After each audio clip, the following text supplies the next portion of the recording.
Students, कैसा हो कि यदि आपके सामने कोई ट्रांसलेशन आए और आप उसे फटाक से कर ले जाए तो ये बहुत अच्छी बात है। लेकिन ऐसा होना संभव नहीं है, क्योंकि ट्रांसलेशन जो हुआ है एक बहुत ही विस्तृत क्षेत्र है और ट्रांसलेशन के बारे में जितना भी सीखा जाए उतना कम है।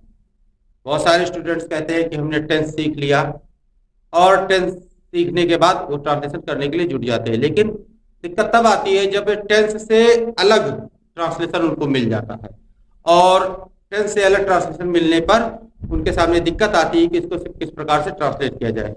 तो टेंस से संबंधित जो कुछ भी मैंने अभी तक ट्रांसलेशन की वीडियो लेक्चर जो आपको दिए हैं वो तो आपको मेरे चैनल पे मेरी प्लेलिस्ट में मैंने सारी प्लेलिस्ट आपको नीचे उनका लिंक दे रखा है। आप जाकर उन प्लेलिस्ट के लिंक से जितनी भी प्लेलिस्ट है उनमें से ट्रांसलेशन की प्लेलिस्ट को खोलकर और आप पूरे ट्रांसलेशन को देख सकते हैं, समझ सकते हैं। लेकिन टेंस से अलग जो ट्रांसलेशन होते हैं उनको किस प्रकार से ट्रांसलेट किया जाए, ये थोड़ी सी परेशानी की बात है, क्योंकि टेंस से अलग बहुत प्रकार के ट्रांसलेशन होते हैं। तो आज हम लोग जो डिस्कस करेंगे वो टेंस से अलग ट्रांसलेशन पे डिस्कस करेंगे कि टेंस से अलग ट्रांसलेशन कौन कौन से होते हैं और उनको किस प्रकार से ट्रांसलेट किया जाता है। तो students, welcome to excellence classes. और आज हम लोग सीखेंगे ट्रांसलेशन। ज्यादा देर न करते हुए चले चलते अपनी क्लास की तरफ और देखते हैं आज किस प्रकार के ट्रांसलेशन का यूज किया जाएगा। स्टूडेंट्स, आज के वीडियो लेक्चर में हम लोग कई प्रकार के भिन्न भिन्न ट्रांसलेशनों को करना सीखेंगे और उन्हें जानेंगे। ये ट्रांसलेशन सारे जो होते हैं ये सब टेंस से अलग होते हैं और इनको एक बार आप जब समझ जाएंगे तो आप टेंस के ट्रांसलेशन को जानेंगे, जानते हुए भी इन सब के ट्रांसलेशन को बहुत आसानी से करना भी सीख जाएंगे और तब आपके लिए ट्रांसलेशन कुछ आसान हो जाएगा। क्लियर? चलिए देखते हैं हम कौन कौन से सेंटेंस आज करने वाले हैं। तो पहले नियमानुसार होता है कि जब कहीं भी किसी वाक्य में एक कार्य के स्थान पर दूसरा कार्य या एक वस्तु के स्थान पर दूसरी वस्तु का प्रयोग हो तो वहां पे हमें वाक्य में बजाय शब्द मिलता है। और वहां पे बजाय शब्द की अंग्रेजी के लिए हम लोग इंस्टेड ऑफ का प्रयोग करते हैं। और जो उसमें मेन वर्ब प्राप्त होती है हमको, उस वाक्य में जो मेन वर्ब प्राप्त होती है वहां पे वर्ब की हम लोग सेकंड फॉर्म का यूज करते हैं। यहाँ पे use of second form of verb. यहाँ पे मेन वर्ब की हम लोग मोस्टली हम लोग मेन वर्ब की सेकंड फॉर्म का प्रयोग करते हैं। अब जैसे कोई कैसा वाक्य हो, जैसे उसने आम के बजाय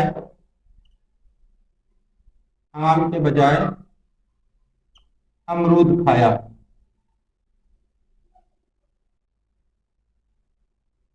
उसने आम के बजाय अमरूद खाया, ये वाक्य आ गया। और फिर इसको यदि हम लोग इंग्लिश में ट्रांसलेट करते हैं तो उसने अमरूद खाया, सबसे पहले इसको हम कर देंगे तो ही एट गुआवा बजाय आम के। ठीक, तो इंस्टेड, यहाँ पे बजाय के लिए हम लोग इंस्टेड ऑफ का प्रयोग करेंगे हैं, और फिर आम का लिख देंगे मैंगो। क्लियर?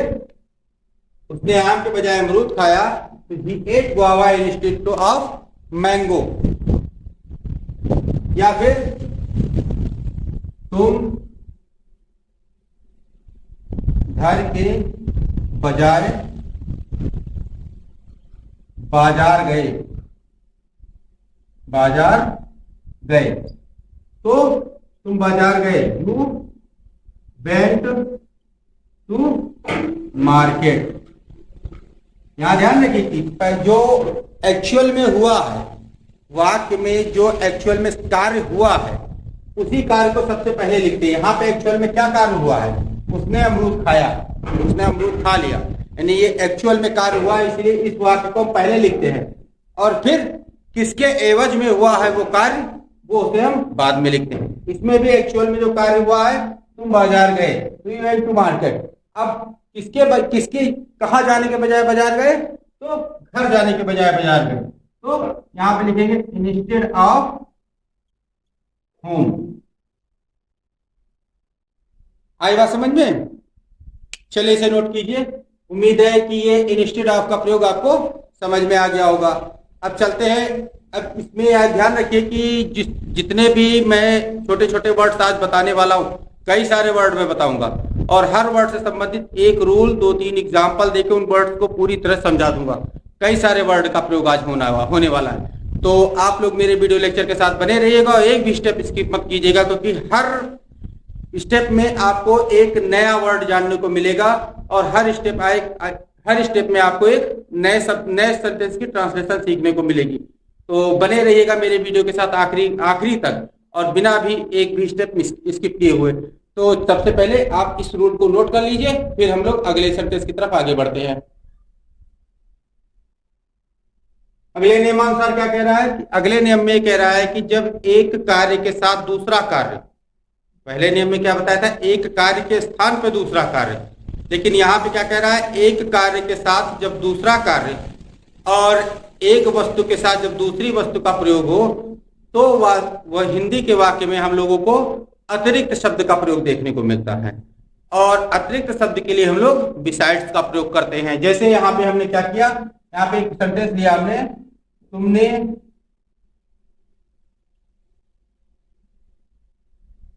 किताब के अतिरिक्त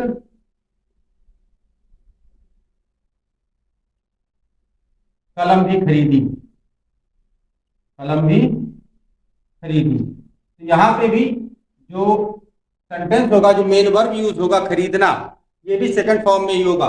और तो क्या होगा? सबसे पहले यहाँ पे तुमने कलम भी खरीदी, तो यहाँ भी शब्द की अंग्रेजी नहीं आएगी, यहाँ भी शब्द की इंग्लिश नहीं लिखी जाती। You bought pen, you bought pen. अब फिर आ जाएगा बिसाइड्स। अतिरिक्त शब्द की इंग्लिश हमने क्या बताई है? बिसाइड्स। और बिसाइड्स और उसके बाद किताब, बिसाइड्स का प्रयोग किया और फिर उसके बाद हम लोग लगाए किताब, बिसाइड्स बुक। यानी कि तुमने कलम भी खरीदी किताब के अतिरिक्त, तुमने किताब के अतिरिक्त कलम भी खरीदी। अभी शब्द की इंग्लिश हम लोग नहीं लिखते हैं। फिर यहाँ पे जैसे दूसरा वाक्य लेते हैं, उन्होंने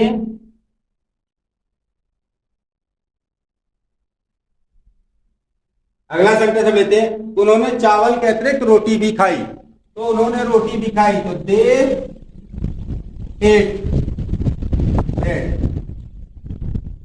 और चावल के अतिरिक्त तो बिसाइड्स राइस। आई बात समझ में? उम्मीद है ये रूल आपको समझ में आ गया होगा। अब इसी तरह दिखने वाला एक और वर्ड होता है जिसका प्रयोग मैं आपको उसकी अगली स्लाइड में दिखाऊंगा। उसका प्रयोग इससे बिल्कुल अलग होता है। क्लियर?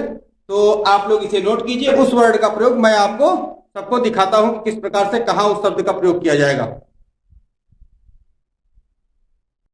तो स्टूडेंट, अगले नियमानुसार यह है कि जब कोई वस्तु या कोई व्यक्ति किसी अन्य वस्तु या व्यक्ति के पास में है या बगल में है, तो वहां पे हम लोग पास या बगल के लिए नियर शब्द का प्रयोग नहीं करते हैं। तो जब नियर शब्द का प्रयोग नहीं करते तो कुछ निश्चित ही अन्य शब्द का प्रयोग करते हैं। वहां पे हम लोग बिसाइड का प्रयोग करते हैं। उसी संबंधी जो पिछली स्लाइड में मैंने बताया था कि आपको इसी संबंधित ऐसा ही वर्ड एक आपको और मिलने वाला है, उसका प्रयोग बिल्कुल अलग है। यानी वहां पे बिसाइड्स था जो इसका प्रयोग था अतिरिक्त, यहाँ पे बिसाइड है, इसका प्रयोग है पास या बगल के लिए। तो यहाँ पे ध्यान रखिएगा, इसमें बिसाइड है, उसमें बिसाइड्स है, उसमें केवल एस आखिरी में लगा हुआ है। उस स्लाइड में जो वर्ड मैंने लिखाया था वो ये वर्ड है बिसाइड्स। इसका प्रयोग हम लोग जब भी करेंगे वो अतिरिक्त के लिए करेंगे, लेकिन इसका प्रयोग जब भी करेंगे हम लोग उसके लिए पास या बगल शब्द आना अति आवश्यक है, तभी हम लोग बिसाइड का प्रयोग करेंगे। अतिरिक्त के लिए कभी बिसाइड का प्रयोग हम लोग नहीं कर सकते हैं। जैसे देखिए सेंटेंस क्या होता है, आओ और मेरे पास बैठो, आओ और मेरे पास बैठो। क्या हो जाएगा? Come and sit beside me, come and sit beside me. Clear? अगला सेंटेंस हम लोगों का है, नौकर चावलों के ढेर के पास बैठा है। तो क्या हो जाएगा, servant is sitting beside the heap of rice. Clear. उम्मीद है ये इस वर्ड का प्रयोग आपको समझ में आ गया होगा कि इस वर्ड का प्रयोग हमें कैसे करना है और कहां करना है। चलिए इसे नोट कीजिए, फिर आगे बढ़ते हैं और कुछ नया वर्ड, एक दूसरा वर्ड लेके आते हैं, उसका प्रयोग सीखते हैं।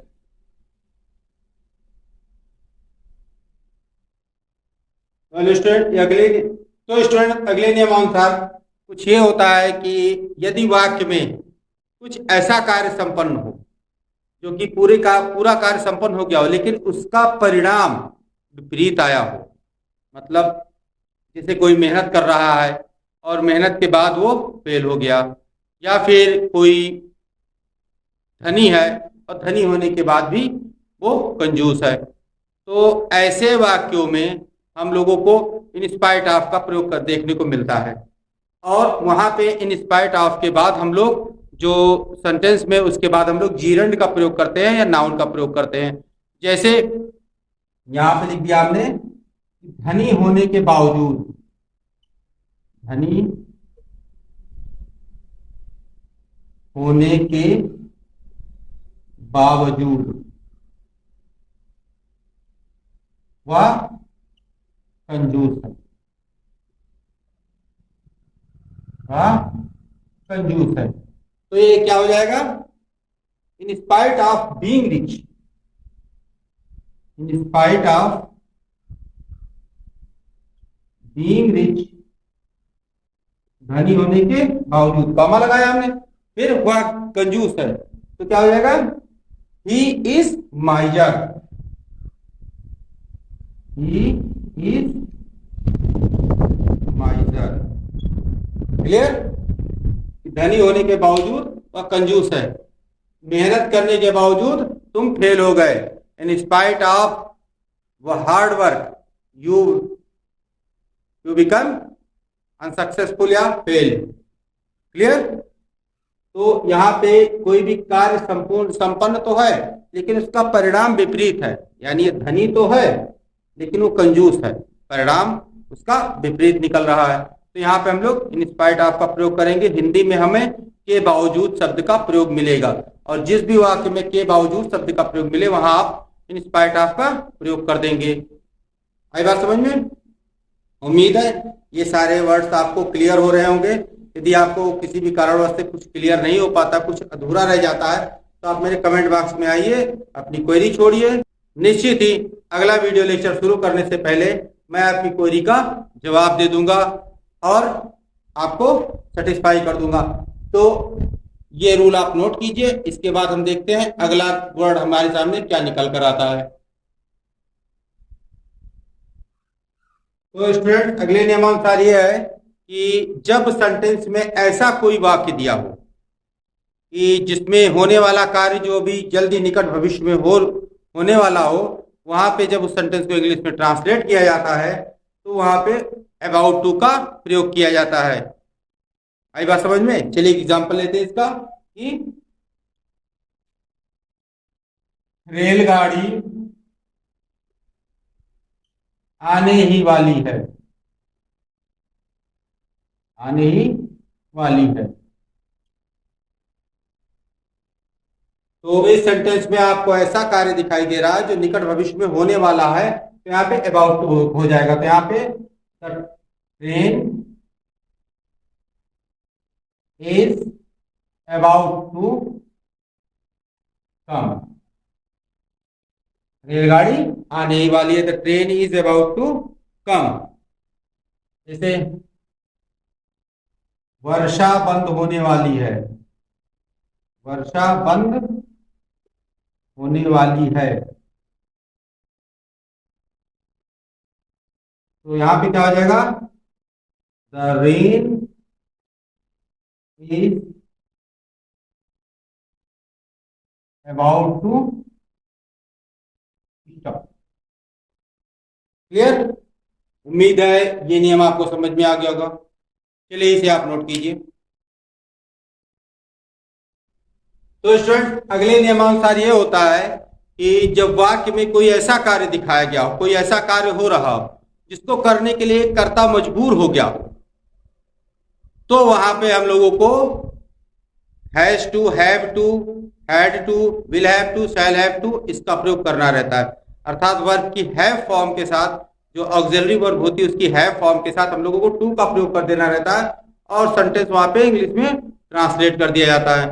प्रेजेंट टेंस में हैज टू या हैव टू का प्रयोग, पास्ट टेंस में हैड टू का प्रयोग और फ्यूचर टेंस में विल हैव टू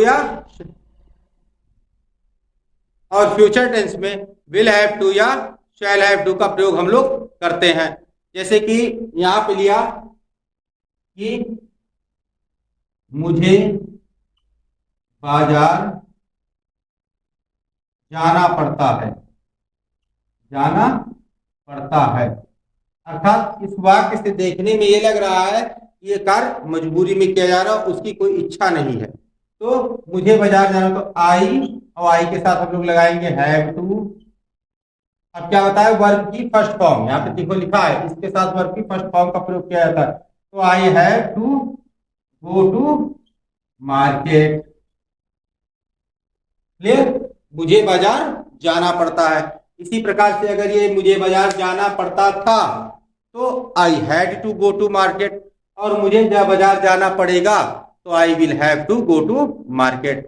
क्लियर, तो यहाँ पे आपको उम्मीद है समझ में आ गया होगा कि has to, have to, had to, will have to या शैल हैव टू का प्रयोग कैसे किया जाएगा। बस यहाँ पे ध्यान रखिएगा कि सेंटेंस अगर प्रेजेंट टेंस में है तो has to, have to, has have का प्रयोग जैसे सब्जेक्ट के अकॉर्डिंग किया था वैसे करके आप लोग उसकी वर्ब की फर्स्ट फॉर्म लगा के और उसे ट्रांसलेट करेंगे। अगर ये पास्ट टेंस में है तो हैड टू का प्रयोग, अगर ये फ्यूचर टेंस में है तो विल हैव टू या शैल हैव टू का प्रयोग।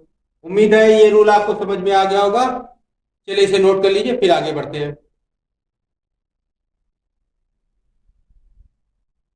इसका अगले नियमानुसार यह है कि जब किसी भी वाक्य में कोई भी कार्य एकदम से आरंभ कर दिया जाए, जैसे कोई भी कार्य हुआ और एकदम से शुरू कर दिया जाए, तो वहां पे हम लोग जो प्रेजेंट टेंस में अगर वो सेंटेंस है तो बिगिन टू का प्रयोग करेंगे, और अगर पास्ट टेंस में सेंटेंस है तो बिगैन टू का प्रयोग करेंगे। क्लियर, कुछ एग्जांपल के साथ ही समझते हैं।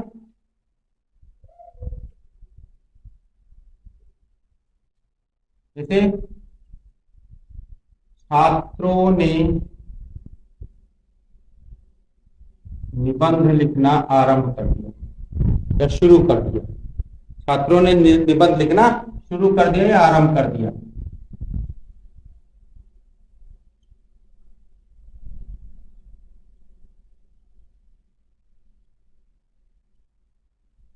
ये पास्ट टेंस में है, यहाँ लिखेंगे हम students began to write essay। यहाँ पे कार्य एकदम से आरंभ हो गया, इसीलिए यहाँ पे हम लोग began to का प्रयोग करते हैं। क्लियर, तो उम्मीद है ये नियम आपको समझ में आ गया होगा। इसमें कोई भी वाक्य कहीं पर भी मिल जाए आपको और उसमें एकदम से कार्य अगर आरंभ कर दिया जाए किसी भी वाक्य में, तो वहां पे आप लोग बेहिचक began to या begin to का प्रयोग कर सकते हैं। क्लियर, चलिए इसे नोट कीजिए, फिर आगे बढ़ते हैं।